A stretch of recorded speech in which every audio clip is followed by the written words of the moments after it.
Hello bachon, so let's understand the question first. The question says a sphere of radius r and made up of a material of density sigma has a concentric cavity of radius small r. It just floats when placed in a tank full of water. The value of ratio r by r. सो बच्चों एक water का tank है और इसमें float करा रहे हैं हम एक स्फेयर को और इस स्फेयर की रेडियस आर दे रखी है बट इसके अंदर एक कैविटी है जो कि कॉन्सेंट्रिक है सेंटर के संग उसके और रेडियस आर है। मतलब बच्चों इसका अगर हम डायग्राम बनाते हैं तो इस तरीके से हम बोल सकते हैं ये कैविटी है, तो इतने पार्ट में ही हमारा मास होगा, हम बोल सकते हैं इतने पार्ट में ही मास होगा, बाकी तो कैविटी है। और कैविटी की रेडियस हमको दे रखी है बच्चों स्मॉल आर और इस टोटल रेडियस दे रखी है कैपिटल आर, ये रेडियस दे रखी है स्मॉल आर। सो बच्चों यहाँ पर हम कैसे सॉल्व करते हैं इस टाइप के क्वेश्चंस को, जो भी इसका बॉडी का वेट होगा, अगर हम कैविटी का वेट मतलब जो भी बॉडी है इसमें कैविटी है और इसका जो वेट होगा डेट इज mg, वो बैलेंस होगा किससे, बायोनसिक फोर्स से। तो बच्चों mg को हम किसके इक्वल बोल देंगे, बायोनसिक फोर्स। अब बच्चों मास अगर हम बात करें तो कितना मास होगा, केवल हम देख सकते हैं जो रेड कलर का जोन है जो मैंने डॉट डॉट डॉट डॉट कर रखा है इसमें ही मास होगा। तो इतना मास हम कैसे लिखेंगे बच्चों, तो डेंसिटी इंटू वॉल्यूम से लिख सकते हैं हम मास।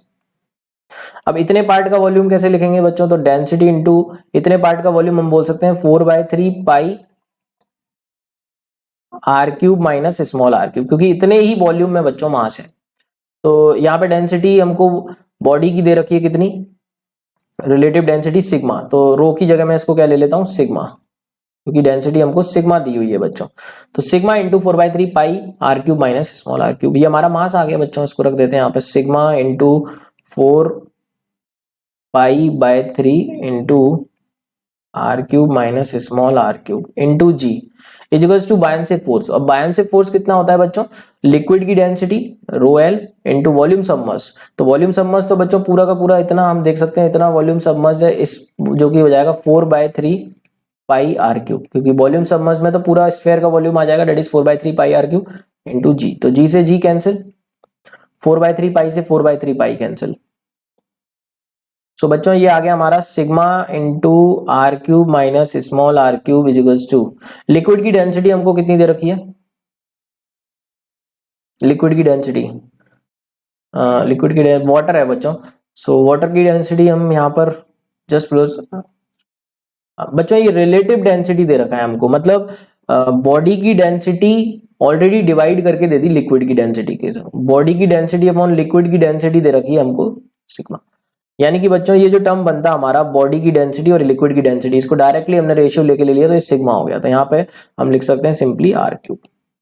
ठीक है बच्चों, तो इसको हम सॉल्व करेंगे तो कितना आ जाएगा, ये हमारा बॉडी की डेंसिटी थी,